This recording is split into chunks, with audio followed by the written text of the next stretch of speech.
যখন আমরা আল্লাহকে পাবো, আল্লাহ পাকের ইবাদতের মধ্য দিয়ে, রাসূলের সুন্নতের মধ্য দিয়ে অল্পে তুষ্ট থাকতে পারবো, যা আছে এতে শুকরিয়া আদায় করবো, আপনার চেয়ে সুখী মানুষ দুনিয়াতে কেউ নাই দুনিয়া। কিন্তু বস্তুবাদিতা আপনাকে এই আকীদা আদর্শ থেকে সম্পূর্ণ ডিমোটিভেট করে দেবে। আপনাকে খালি চাই চাই আরো চাই। ওই যে দু হাতে যা পাও হাত পেতে নাও, বাকির খাতা শূন্য থাক। আর আমাদের দর্শন দু হাতে যা পাও হাত পেতে নাও না, বরং দুনিয়াতে যতটুকু পাও এতটুকুতে সন্তুষ্ট থাকো, বাকির খাতা শূন্য থাক না, বাকির খাতা পূর্ণ হোক।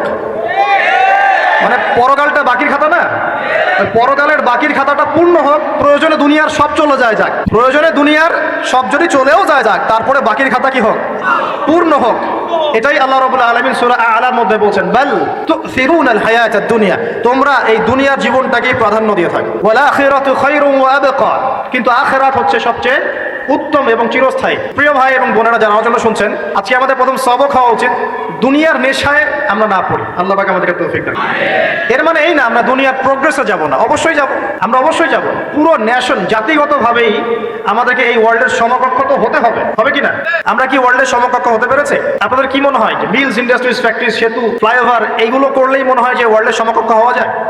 প্রত্যেক জনগণ ভিতর থেকে সুখী কিনা, তাদের অন্ন, বস্ত্র, চিকিৎসা, শিক্ষা, বাসস্থান, এই যে মৌলিক চাহিদা, বেকারত্ব ঘোচানো, তিন বেলা খাওয়া খেয়ে পরে বাঁচা, জীবনের অধিকার, সিকিউরিটি, এই জিনিসগুলো আমাদের নিশ্চিত হচ্ছে কিনা, এটা হচ্ছে আপনার উন্নতির মানদণ্ড।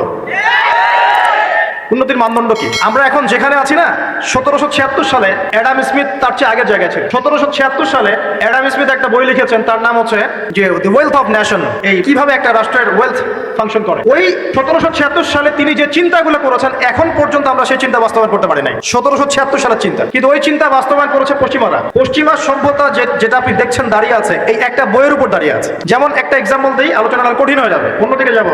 আমরা মনে করি যে অর্থনীতি আমরা নিয়ন্ত্রণ করব, ঠিক আছে, অর্থনীতির পুরো বিষয়গুলো আমরা নিয়ন্ত্রণ করে আমরা সমৃদ্ধি নিয়ে আসবো। আসলে বিষয়টা কি জানেন? অর্থনীতির নিজের একটা ফ্লো আছে, ও নিজেই নিজেকে নিয়ন্ত্রণ করে, এবং তার উপর একটা ইনভিজিবল হ্যান্ড থাকে, অদৃশ্য হাত, যেটা আমরা বলি আল্লাহ রাব্বুল আলামিন। আল্লাহ রাব্বুল আলামিন এই পুরো অর্থনীতিকে নিয়ন্ত্রণ করে। আমরা যখন সেটাকে ইন্টারফেয়ার করতে যাব, তখন ইকোনমি কলাপস করে যাবে। এই যে করছে কলাপস।